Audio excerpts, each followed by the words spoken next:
시청자 여러분 안녕하십니까. 굿모닝 인포믹스 2부 오늘도 힘차게 문을 열어보겠습니다.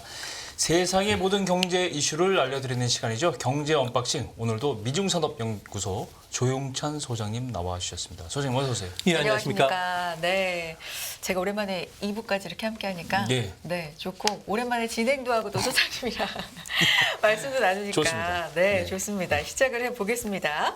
지난주에 소장님 중국 그림자금융 위기 얘기를 해주셨는데 이게 뭐 가라앉는 흐름이라기보다는 좀 더 확산하지 않나 싶습니다. 우리가 이제 주식하면서 또 경제에서 굉장히 두려운 단어가 있다면 상패잖아요. 그렇죠. 상장 폐지. 굉장히 좀 두렵고 극단적인 단어 같은데 예. 중릉 국제신탁의 최대 주주가 상장 폐지 계획을 공식화했다는 얘기가 있습니다, 소장님. 네, 지금 중농 신탁의 그 환매 중단 사태가 중국 금융시장의 블랙홀처럼 그냥 모든 것을 빨아들이고 있는데요. 네. 아무래도 금융 위기의 그 진원지라고 할 수 있는 중농 신탁 같은 경우에는 최대 주주가 징의 방지기계입니다. 뭐 네. 국유 기업인데요. 예. 자력으로 유동성 위기를 좀 그 돌파하기 위해서 상당히 좀 노력을 했지만 아무래도 이런 노력이 그 무의로 그쳤는데요. 예. 뭐 회사채 발행을 한다든지 자산 매각을 하려고 했는데 네. 이제 문제는 이런 것들과 관련해서 중국의 고위 관료들은 누구도 책임을 지려고 하지 않습니다. 법적 책임 소재가 따르는 문제이기 때문에 예. 부실채권 문제에 대해서 좀 소극적으로 나왔는데요. 이 때문에 뭐 고양이 목에 방울을 달려는 사람이 없다 보니까 이 문제가 해결이 안 됐다는 거죠. 뭐 도로는 답변은 뭐 정부도 책임 경영 그리고 다른 부동산 개발회사라든지 네. 지방은행처럼 형평성 이유를 들어서 뭐 자금 지원을 거부를 했는데요. 이 때문에 그 중농신탁 같은 경우는 마지막 그 수정, 네. 그러니까 선정 거래소에 상장되어 있는 자신의 그 주식을 상장 폐지시키겠다고 29일 밝혔는데요. 뭐 이쯤 되면은 뭐 디폴트를 무기로 해서 네. 정부에게 지원을 해달라는 마지막 읍소로 보여지는데요. 그렇죠. 문제는 9월 15일 날 임시주주총회를 열어서 상장 폐지가 통과된다면은 예. 중농신탁이 갖고 있는 116조 원의 자산 그리고 또 중국 전체 신탁회사의 자산이 2조 한 9천억 달러인데 예. 이 중에 상당 부분이 손실 처리될 가능성이 크다고 합니다. 그렇겠네요. 문제는 제2금융권의 문제가 아니라 이 문제가 은행이나 보험을 비롯해서 제1금융권까지 확산이 되면은 그야말로 회색 코뿔소가 출현할 가능성이 큰데요. 문제는 이거와 관련해서 중국 정부가 뭐 대책은 마련되어 있다고 하지만 지금까지 내놓는 대책이라는 것은 항상 뒷북 대책이고요. 그러니까요. 시장의 기대에 훨씬 못 미쳤기 때문에 시장은 이번 사태와 관련해서 상당히 좀 주목하는 것으로 보여집니다. 그렇군요. 이게 이제 그림자 금융이라는 표현을 하셨는데 그림자 금융이 그런 거 아닙니까? 이제 은행이라든지 이런 게 아니지만은 뒷단에서 이렇게 신탁 회사들 같처럼 실제로 돈을 가지고 움직일 수 있는 권력을 가질 수 있는 금융기관인데 뭐 준금융기관인데 이런 중농 국제 신탁이 환매 자금을 돌려주지 못하고 있다 이런 보도가 나왔는데 그 이유는 보도가 없어요. 뭐 중국 특성상 보도 통제하고 어떻게 되는지 잘 모르겠는데 그 뒤로 혹시 추정할 만한 어떤 단서가 좀 있을까요? 네, 아무래도 신용도가 떨어져 있는 그 고수익 금융 상품에 투자한 사람들이 상당히 많은데요. 예. 한 개 펀드당 최소 뭐 수천 명의 고객들이 지금 항의를 지금 계속 하고 있다고 합니다. 네. 이제 문제는 중농이 신탁 그 설정한 신탁 상품들 같은 경우에는 대부분이 지방 정부의 그 플랫폼이라고 할 수 있는 융자 평대에 많이 들어가 있고요. 또 민간 부동산 개발에서 들어가 있는데 놀리지 마십시오. 연 금리가 7에서 7.5% 정도 주고 있는데요. 이 때문에 중국의 10년물 국채 수익률이 2% 중반임을 고려하면 상당히 높은 많이, 그렇죠. 그러니까 하이 리스크 쪽에 투자되어 있다는 이야기고요. 그러네. 이제 문제는 이런 그 고위험 투자인데도 불구하고 중국에서는 신탁 상품들의 대주주가 국유 기업이거나 지방 정부로 되어 있다는 겁니다. 네. 이 때문에 암묵적인 원금 보장을 해줄 것이라는 믿음이 있었는데 이번에 중농 신탁 사태를 보면서 이게 믿음이 깨졌다는 거죠. 이 때문에 이재 상품과 관련해서는 지금 환매 요구가 계속 이어지면서 네. 이런 사태를 막지 못하면은 9만 개의 부동산 개발 회사들이 일제히 멈추게 되고요. 부동산 그렇죠. 개발자는 멈춘다는 거는 한 회사당 500개 여러 가지 납품업체들이 있는데요. 네. 거기에는 뭐 건축 자재도 있지만 네. TV나 가구 뭐 이런 그 내부재 산업들까지 연결이 끼치기 때문에 엄청나다는 겁니다. 예. 그래서 중국 정부가 내놓는 대책을 보면은 SNS를 차단한다는 거죠. 좀 네. 나쁜 소식이 나오면은 이 문제와 관해서 워프 속도로 해가지고 정보를 차단시켜 주겠다. 그리고 은행이라든지 뭐 이런 쪽에 위험 사항이 됐을 경우에는 녹색 건강 코드의 적색을 발령해가지고 아예 그 지역에 접근할 수 없도록 차단시킨다든지, 그리고 지방 정부가 이제 대규모 채권을 발행을 하면서 이런 특별채가 한 270조 정도를 발행시켜서 급한 불을 좀 끄겠다. 네. 그리고 SPC라고 해서 특수 목적의 회사를 만들어서 부실 채권을 여기서 처리시키는 방안들이 좀 나오고 있는데, 문제는 한계 기업들이 이런 그 정부 지원 쪽에서 사각지대에 놓여 있기 때문에 네. 아무래도 이번 사태는 뭐 전 세계적으로 차이나 리스크 회피 움직임으로 일어날 수밖에 없지 않나. 그래서 가장 근본적인 해결책은 지금 부동산 개발 회사들이 토지 취득이라든지 건설 자금들과 관련해서 차입을 해가지고 이를 그 분양 후에 갚는 이런 방식 자체를 없애야 되는데, 이런 자체를 없앴을 경우에 중국 경제가 있는 타격이 크기 때문에, 그럼요. 예, 그래서 이번 사태는 제가 보건대 예. 리먼 쇼크처럼 깊이가 있는 그런 충격보다는 아주 길게 가면서 세계 경제에 상당 부분 악영향을 계속 끼칠 가능성이 현재로서는 더 높지 않나. 그게 우려된다는 거죠. 저도 그렇게 생각이 됩니다. 네. 중국발 리먼이라는 얘기가 많이 나오는데 이게 차이가 있다면 굉장히 큰 깊이 있는 쇼크라기보단 긴. 이게 해결할 수 없는 문제이기 때문에 네. 연결돼 있으니까 방금 말씀하신 대로. 그런 얘기들이 좀 나오고 있고, 수장님의 의견도 그러시군요. 비구에 위한 얘기를 또 안 할 수가 없는데. 안 할 수가 없죠. 그렇죠. 네.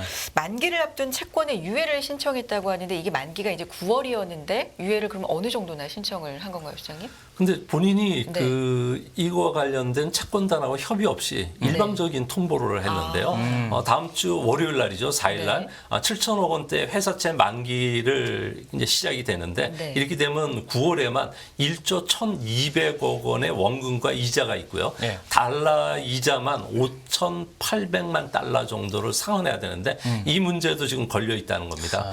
이제 문제는 그 채권 거치 기간 40일 정도 연장 가지고는 해결이 안 된다는 겁니다. 네. 1년 내 비구이안이 상환하는 부채가 17조 원 정도 된다는 건데요.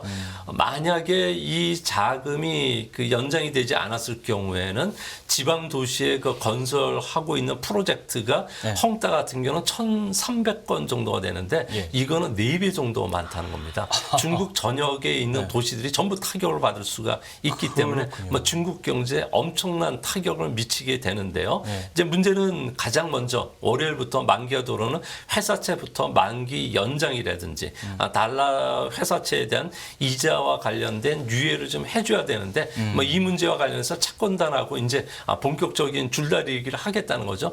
디폴트냐 아니면 연장을 해달라는 건데, 이제 문제는 비구인의 부채 규모가 무려 240조 원 정도에 달한다고 합니다. 뭐 우리나라 예산의 한 해 예산의 40%가 될 정도 그렇죠. 규모인데 네. 만기 연장 이 정도 가지고는 해결이 안 되고요. 가장 중요한 건 디폴트 선언 뒤에 채무 조정하는 방법밖에 없다는 겁니다. 그렇죠. 뭐 이렇게 된다면 지방 정부와 은행이 뭐 신규 채권을 발행한다든지 채권단의 부채를 새 채권으로 좀 교환하는 문제가 있는데, 이렇게 되면 중국 전체에 있는 기업들의 회사채도 큰 문제가 되기 때문에 아무래도 그 차이나 리스크를 줄이려는 외국 채권자들 같은 경우에는 좀 아우성이 벌어질 가능성이 현재로서는 더 높지 않나. 그래서 중국 안에서도 이런 회사채라든지 주식에 투자하기보다는 해외에 있는 신흥 그 베트남이라든지 일본, 우리나라 쪽으로 차이나 머니들이 최근 들어서 많이 들어오고 있고요. 네. 이런 그 흐름이 당분간 지속이 될 가능성이 크지 않나 이렇게 보여집니다. 중국이 정말 진퇴양난인 것 같은데 이렇게 설명을 들으면 지금 두 가지 축이잖아요. 지금 위기 상황 이렇게 지금 말씀하신 비구이안도 그렇고 방금 홍롱도 그렇고 중롱도 그렇고 이게 전부 다 이제 위기 상황을 몰고 올 수 있는 회사 콜프스가 진짜 출연한 거예요, 이제. 하고. 근데 저변에 또 한 가지 문제는 경기란 말이에요. 경기는 계속 이것 때문에 영향을 받아서 복합적으로 떨어지고 있는데 경기도 살려야 되고 위기도 극복해야 되고 두 가지 숙제가 있단 말이죠. 최근에 보니까 뭐 이 경기 부양 때문에 중국이 주담대 금리, 예금 금리 인하할 것이다 이렇게 천명을 하고 있는데 이게 어떤 식으로 위기 상황하고 조금 연결이 될까요? 네, 이번 주에 골드만삭스가 보고서를 발표했는데요. 예. 이번에 신탁 산업의 손실 규모가 현재 그 공식적으로 신탁 회사들이 부동산 관련 기업의 대출 규모가 5에서 한 7% 정도 된다고 합니다. 예. 이 정도라면 한 380억 달러 정도, 우리나라 돈으로 한 50조 원 정도 부실 채권 규모가 좀 늘어나고 이거를 할 수 있다고 보는데 지난주에도 말씀드렸듯이 아주 복잡한 파생 상품으로 만들어서 이거를 분배를 했기 때문에 그러니까요. 이 규모가 상상을 초월한다는 겁니다. 아니 일단 파악이 잘 안 되는 거죠. 예, 그렇죠. 파악이 안 되는 뭐 중농 같은 경우는 올해 만기가 들어오는 270개 펀드가 7조 1천억 원 정도 규모가 되는데 이 펀드 자체 이제 환매가 중단이 된다면은 모든 부동산 개발 회사들의 자금원 자체가 봉쇄당하게 되는데요. 네. 이렇게 된다면은 일본처럼 잃어버린 30년이 초래할 수가 있는 상황이고요. 또 중국 정부는 이거와 관련해서 일본 사례를 충분히 연구해야 했기 때문에 네. 대책이 있다고 이야기를 했는데 네. 그 대책이라는 게 항상 탁상공론이고요. 뒷북 행정인 게 지금 밝혀지고 있는데요. 대표적으로 이번 주 말쯤에서 이제 발표가 될 예정으로 있는 모기지 금리를 낮추겠다. 그리고 정기예금 금리도 낮추면서 투자나 소비 쪽으로 유도시켜주겠다.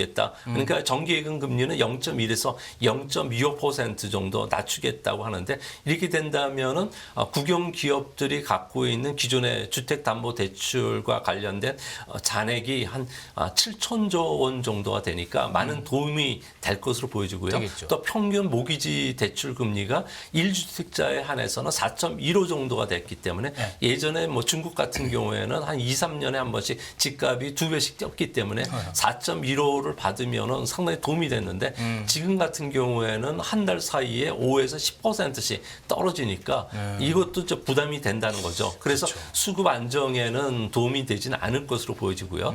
또 모기지 금리 같은 경우에 이제 어느 정도 경기를 부양시키려면 현재 3.5% 정도 수준까지 떨어진다면 한 0.6%포인트 정도 더 낮춰야 되는데 네. 이렇게 되면 중국 은행들의 그 수익이 한 8% 정도 감소하게 됩니다. 이렇게 됐을 경우에는 부실 채권 상각을 위해서 대손 충당금을 성취해야 되는데 이 문제도 또 걸리기 시작하고요. 그렇겠네요. 그래서 이제 현재 중국 정부 같은 경우는 예금 금리를 이제 아예 낮춰서 GDP의 60%를 차지하는 소비를 자극시켜야 된다고 하지만 여러 번 말씀드렸듯이 중국은 지금 부자들이나 개인들은 신의 혁명하고 비슷한 상황이라는 거죠. 그러니까 정부 정책에 대한 신뢰를 줄 수 없고 부자들 같은 경우는 이런 상황 속에서 금이라든지 그리고 그 골동품을 산다든지 예술품을 산다든지 이런 쪽에 투자를 하지 누가 부동산을 투자하겠느냐는 거죠. 그래서 현재 많은 자금들이 해외로 빠져나가 있는 상태이기 때문에 특히 중국 같은 경우는 이런 문제들과 관련해서 사정 활동이 중단된다든지 반부패 척결 운동이 끝난다든지 사치 금지령이 끝나야지 소비나 투자를 할 텐데 이거는 그대로 가고 현재 부동산과 관련된 좀 강론 쪽에서 금리만 살짝 낮춰가지고 부동산을 끌어올린다는 거는 어불성설이라는 게 중국인들 생각입니다. 그러네요. 그 말이 일리가 있다고 저는 생각합니다. 그러니까 정부가 생각하는 것과 뭐 국민들이 생각하는 게 좀 많이 차이가 있다. 네. 뭐 소장님 말씀 들으니까 이런 생각이 드는데 어쨌든 단순하게 보면 중국이 저축률이 상당히 높다고 하잖아요. 네. 저축을 상당히 많이 하고 있다고 하는데 예금 금리를 낮춤으로써 투자를 좀 많이 해라. 부동산도 좀 사고 일단 소비를 좀 해야죠. 네, 소비도 하고 소비도 증시도 주식도 많이 활발하게 주담대 사고 대출 네. 부담도 좀 덜고. 뭐 그런 대책들이 좀 연일 나오고 있는데요. 대표적인 게 증시 활성화 대책, 부동산 수요 확대 정책 이런 것들이 좀 연일 나오고 있습니다. 자세하게 좀 살펴봐 주세요. 네, 중국 증시를 우리가 항상 이야기할 때는 정책 시장이라고 하는데요. 네. 아무래도 밸류에이션이라든지 파이낸스에서 움직이는 우리 시장이나 미국 시장하고는 전혀 다릅니다. 그렇죠. 이러다 보니까 정부에 좀 워낙 민감하다 보니까 중국 정부가 증시를 부양시키는 방법은 일회성 정책밖에 없다는 거죠. 그래서 일요일 날 대주주 주식 그 보유와 관련된 매각 제한 명령이 나왔고요. 15년 만에 주식과 관련된 그 수수료율도 반으로 좀 깎아주고 신용 거래와 관련된 보증금률도 좀 낮춰주고 또 기업의 자사주 매입 규제 완화와 같은 거래 활성화 대책이 발표가 됐는데요. 이제 문제는 이 발표가 되면서 월요일 날 중국 증시가 장중에 5.5% 상승했지만 이후에는 상승분을 반납하고 연기금을 통해서 순매수 원칙을 지키라는 지시가 떨어지면서 종가 부분에서는 항상 연기금들이 주가를 띄우면서 1%씩 계속 상승을 하고 있는데 투자가들 같은 경우는 계속적으로 차이나 엑소더스 그리고 주식과 관련된 차익 매물이 계속 쏟아지고 있다고 합니다. 아무래도 증시 부양책을 내놓는 부서가 인민은행 소속의 금융감독관리위원회인데요. 그런데 이런 그 기업들과 관련된 자산을 관리하는 게 국유자산위원회입니다. 중국에서는 20여 개 부서 중에서 인민은행 같은 경우에는 서열이 거의 꼴찌에서 두세 번째 되는데 국유자산관리공사는 서열이 5에서 7위 정도 되는 아주 막강한 부서입니다. 그래서 중국 공산당의 당규라든지 당원을 보면은 상급 부서에 대해서 항명하는 것은 해당 행위에 해당이 되고요. 당직 박탈도 될 수가 있는 상황입니다. 이 때문에 그 국유관리자산공사가 맡고 있는 국유 기업에 대해서 지배 구조를 개선시켜라, 공시제도를 강화해라, 회계 불투명성을 해소해라. 그렇지 않으면은 자본시장법 위반으로 고발하겠다. 이런 이야기를 못 한다는 거죠. 그러니 마음 놓고 국유 기업들 같은 경우 문어발식 확정을 하는 거고 그렇겠네요. 대출도 해주고 회계를 조작시켜 가지고 상당히 양호하게 계속 보이는 거고 그래서 현재 내놓을 수 있는 증권관리 쪽에서 할 수 있는 것은 경기 부양책과 맞물려서 여러 가지 대책들을 내놓고 있는데 거의 일회성이라는 거죠. 지금 같은 상황에서는 뭐 대형 부동산 개발회사 또 신탁회사들의 디폴트 압력이 본격적으로 부각이 되기 때문에 현재는 어렵고 그래서 내놓는 카드가 또 한 가지는 신규 상장과 관련해서 규제를 하겠다는 건데 이렇게 되면은 첨단 기업들, 스타트업 기업들 같은 경우에는 IPO를 통해서 자금을 모집을 해가지고 경영을 해왔는데 이게 끊어졌을 경우에는 뭐 단기적으로 증시의 수급은 좋겠지만 황금알을 낳는 거위라고 할 수 있는 중국 증시의 그 시스템이 무너지게 되고요. 또 그렇죠. 아무래도 정부 정책의 신뢰가 한순간에 무너지기 때문에 백약이 무효인 상황에 빠지지 않을까. 그래서 가뜩이나 취약한 증시 같은 경우에는 후유증이 이번 정책으로 인해서 더 길어질 수밖에 없다. 그래서 외국인들 같은 경우에는 중국 증시와 관련해서 8월 달에만 무려 15조 원 넘게 주식을 매도하고 해외로 빠져나갔고 부자들도 계속 해외로 빠져나가는 이유도 이 때문인 것으로 보여집니다. 사실 중국 증시가 떨어지는 게 물량이 많아서 그런 게 아니잖아요, 지금. IPO 물량을 줄여서 이거를 주가를 조절하겠다는 발상이 얼마나 급했으면 그럴까 이런 생각이 들어요. 근데 이 와중에 이제 러먼도 미국 상무장관이 사흘간 중국 방문을 마치고 어제인가요? 어제 끝났잖아요. 근데 러먼도 장관이 상하이행 열차에서 미국 언론에도 대고 중국이 투자가 불가능한 나라가 돼가고 있다. 맞아요. 이런 발언을 했어요. 이런 걸 본 거죠, 이제 상무장관이. 근데 옐런 장관도 재무장관도 지난번에 비슷한 식의 발언을 했던 것 같은데 이제 방문을 했으면 이제 수확이 있어야 되는데 뭔가 성과는 없었고 약간 비판을 하고 돌아간다는 느낌을 받게 됐는데 어떤 면을 보고 과연 이런 얘기를 했을까요, 상무장관이?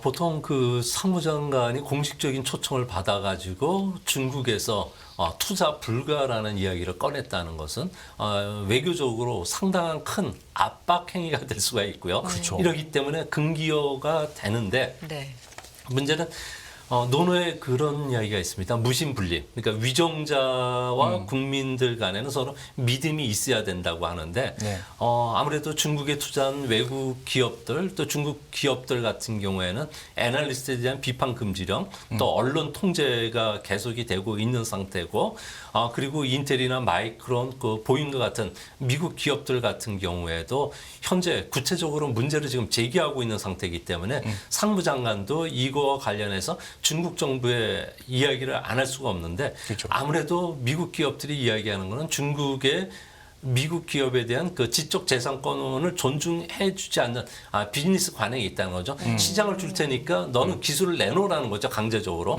또 한 가지는 해킹 시도뿐만 아니라 산업 스파이어 활동도 지금 계속이 되고 있고요. 네. 또 아무런 설명 없이 거액의 벌금을 부과받는 사태들이 있습니다. 우리나라 그 롯데 같은 경우는 사드와 관련해서 아무 관계가 없는 롯데와 관련해서 사업을 취소하거나 위생 명령을 그랬죠. 발동하거나 네. 이런 거 같은 경우도 상당히 있다는 거죠. 또 외국 기업인들의 경영 활동이라든지 공개된 통계 자료를 수집하는 것만 가지고도 반간첩법 행위에 걸리면서 무단으로 압수수색이 들어오고 있다는 거죠. 또 중국은 아무렇지 않게 이런 행위를 하는 거에 대해서 불만을 제기를 했는데요. 미국 같은 경우에는 미국을 상대로 군사적 사용이 가능한 첨단 기술과 관련된 수출 통제를 하고 있지만 네. 중국은 아무런 근거 없이 그리고 적법한 절차를 밟지 않는 상태에서 마이크론에 대해서 수출 금지 조치를 내렸다. 그랬잖아요. 그러니까 완전히 뭐 새로운 형태의 미국에 대한 도전으로 받아들일 수밖에 없다는 겁니다. 이 때문에 앞으로 안보라든지 첨단 기술 보호와 관련해서 중국과 어떤 협상도 할 수 없다고 이야기를 했기 때문에 앞으로 미중 간의 관계는 겉으로는 타협과 그리고 실무 협의체를 만들어서 대화를 가겠지만 물밑에서는 중국이 손들고 나오기 전까지는 절대 양보는 없다는 그 의사를 보여준 것은 아닌가 보여집니다. 그렇게 보입니다. 네. 조금 이례적으로 센 네. 발언이었는데 그렇죠. 어쨌든 좀 고쳐라. 네. 이런 것들이 고쳐라보다는 이게 뭐 그냥 계속 대결 국면으로 가겠다는 걸 강하게 어필한 것 같아요. 조금 더 강하게. 네, 네. 그렇군요. 그래도 그나마 긍정적인 부분을 찾아보자면 몇 달간 미국과 중국의 고위급들이 그래도 지속적으로 그러니까. 만나고 있다는 거거든요. 이런 걸 통해서 좀 긍정적인 흐름을 좀 잡아보고 싶기는 한데 무역 분쟁 한가운데서 7년 만에 상무 장관의 방중입니다. 성과도 있었겠죠? 아무래도 네. 뭐 처수를 배부를 수는 없겠지만 중국과 관련된 불확실성 문제, 예측 불가능성과 관련해서는 해소시키겠다는 게 미국 생각입니다. 이 때문에 고위 관료를 만나서 미국의 대중국 정책이라든지 반도체, 인공지능, 양적 컴퓨터와 관련된 중국에 대한 투자 규제를 설명을 했고요. 네. 이 때문에 앞으로 무역과 관련된 문제와 관련해서는 새로운 그 실무 그룹 협의체를 만들기로 했습니다. 이뿐만 아니라 바이든 정부의 대중국과 관련된 규제 정책을 설명하는 정보 교환 협의체도 만들게 됐는데요. 이제 2024년 초부터는 네. 연이에 그 실무 협의체가 가동이 되면서 차관을 단장으로 하고 또 민간 기업까지 참여하는 이런 시스템이 만들어졌다는 점에서 앞으로 한중 관계도 상당히 좀 긍정적인 모멘텀이 주어지지 않을까 보여지는데 뭐 대표적으로 9월달 인도에서 있는 G20 정상회담에서는 시진핑 국가 주석과 뭐 정상회담이 우리나라도 추진될 수 있다는 점에서는 좀 한편으로는 좀 긍정적인 모멘텀으로 작용하지 않을까 이렇게 보여집니다. 근데 그럼에도 불구하고 미중 간의 이 갈등은 굉장히 골이 깊어요, 지금. 거의 총만 안 던졌다 뿐이지 전쟁 상태라고 저는 생각을 하는데. 그게 오래됐잖아요. 네. 네. 게다가 이게 이제 뭐 거의 중국 단독이지만 중국 아닌 미국과 유럽 간의 그 연대, 거기에 대한 이제 한국과 일본까지 연대를 하는데 이렇게 연대를 해서 싸움을 벌이고 있는 셈인데 이 골드만삭스가 중국 돈으로 미국과 영국 기업을 M&A해서 반중 연대에 금이 가게 하고 있다. 이런 이 얘기 나오는데 뭐 물론 골드만삭스는 사적인 이익을 추구하는 금융기관인데 뭐 그렇게 투자은행이 할 수도 있는데 이게 골드만삭스가 지금 상징성이 있잖아요. 가장 오래된 미국과 영국을 대표하는 금융기관, 투자기관, IB, M&A를 선봉에 서는 이 기관이 중국 돈을 통해서 미국과 이쪽에 기업을 인수해서 갖다가 바친다 이렇게 우리가 인식되는 정서적으로 좀 이해가 안 되는데. 아무래도 이런 문제들 같은 경우에는 그 미국 정부가 의도적으로 흘린 것은 아닌가. 그 무슨 이야기인가 하니 골드만삭스라든지 월가 같은 경우에는 대중국과 관련해서는 이익이 매년 500억 달러 이상 벌어들이고 있습니다. 미국의 무역 적자 부분을 상당 부분 이쪽이 해소시켜주고 있는데요. 이를 건드렸다는 것은 골드만삭스가 중국 자본을 빌려와서 미국과 영국의 스타트업 기업들에 투자를 하고 있다는 거죠. 그러니까 대표적으로 중국의 국부 펀드인 중국투자공사 CIC라고 부르는데요. CIC, 예. 2017년에 설립되어서 25억 달러 규모의 3호 투자 펀드를 만들었습니다. 그러니까 파트너십 펀드를 통해서 현재 알려진 것은 7곳에 투자를 하고 있다고 하는데요. 투자되는 기업들을 보면 조금 민감한 부분이 많다는 겁니다. 공급망을 추적하는 스타트업인 C프라임 그리고 클라우딩 컴퓨팅 전문 그 컨설팅 회사 또 인공지능과 관련된 회사 드론과 전기차 배터리에 필요한 냉각 시스템을 제조하는 회사이죠.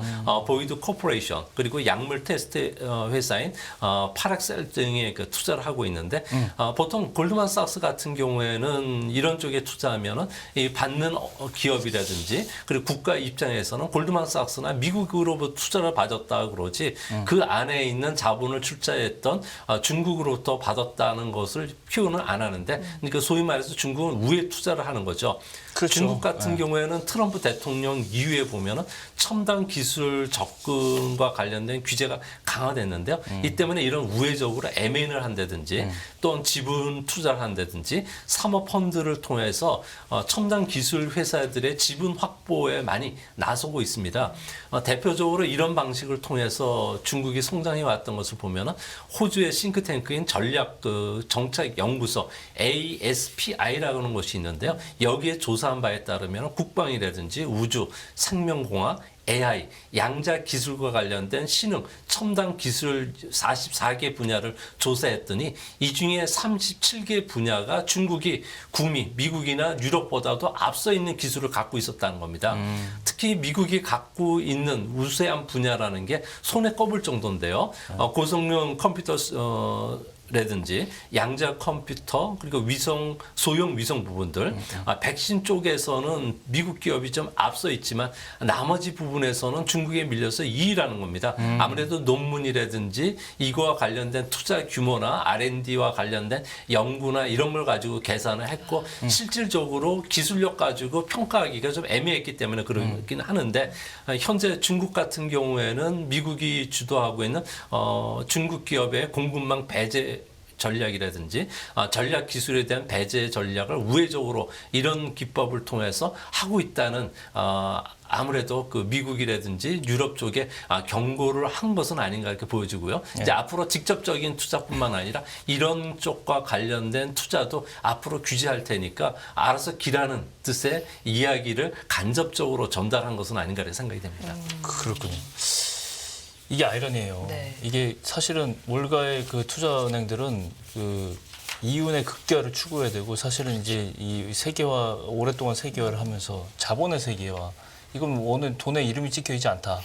어느 돈이든 좋은 기업에 투자를 해서 이윤을 많이 남기고 상장을 하고 뭐 이런 흐름이 있는데 이러다 보니까 결론은 자세히 보니까 방금 소장님 말씀한 대로 중요한 투자처에서는 다 중국 돈이 있었고 중국이 그걸 통해서 다 기술을 빼가서 기술을 활성화시키고 딱 나 결론을 보니까 미국은 뒤쳐져 있고 중국에는 IT 기술이 다 가 있고 이러니까 미국이 화가 나서 이제 연대를 이런 스토리가 사실은 큰 축인 것 같은데 제가 보기에는 그러니까 이제 와서 이제 거의 미국과 이제 중국이 거의 이제 그 한계점에 다다른 거, 인내의 한계에 다다른 거. 더 이상은 물러날 수 없는. 물러날 수가 없는 네. 거죠.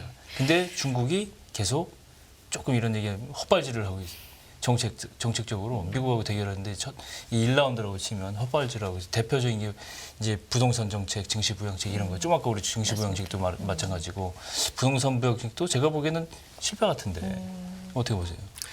중국은 아주 급해졌던 게 2022년 4월 달부터 부동산 개발 투자도 확 줄기 시작했고요. 또 신규 주택 가격도 완전히 꺾이기 시작하면서 역자산 효과로 인해서 소비뿐만 아니라 투자도 지금 급감하는 상황인데요.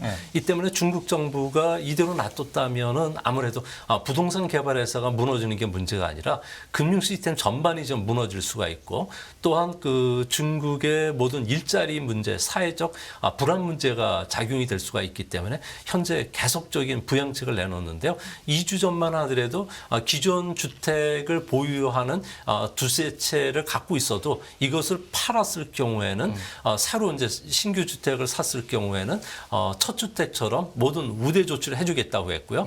이번에는 1주택 보유자가 모기지 대출과 관해서 상환을 하고 있더라도 2주택을 구입했을 경우에는 1주택과 같은 동일한 기준하에서 수혜를 주겠다는 겁니다. 아무래도 이런 부동산 거래 활성화 조치를 내놓은 것은 아무래도 부동산이 문제가 금융 시스템으로 확산되는 것을 조기 차단하려는 목적인데요. 이제 문제는 주택 가격 하락이 지금 멈추지 않는 상태에서 모기지 금리를 낮춘다든지 뭐 여러 가지 혜택을 준다고 해서 부동산을 살 사람이 전혀 없다는 겁니다.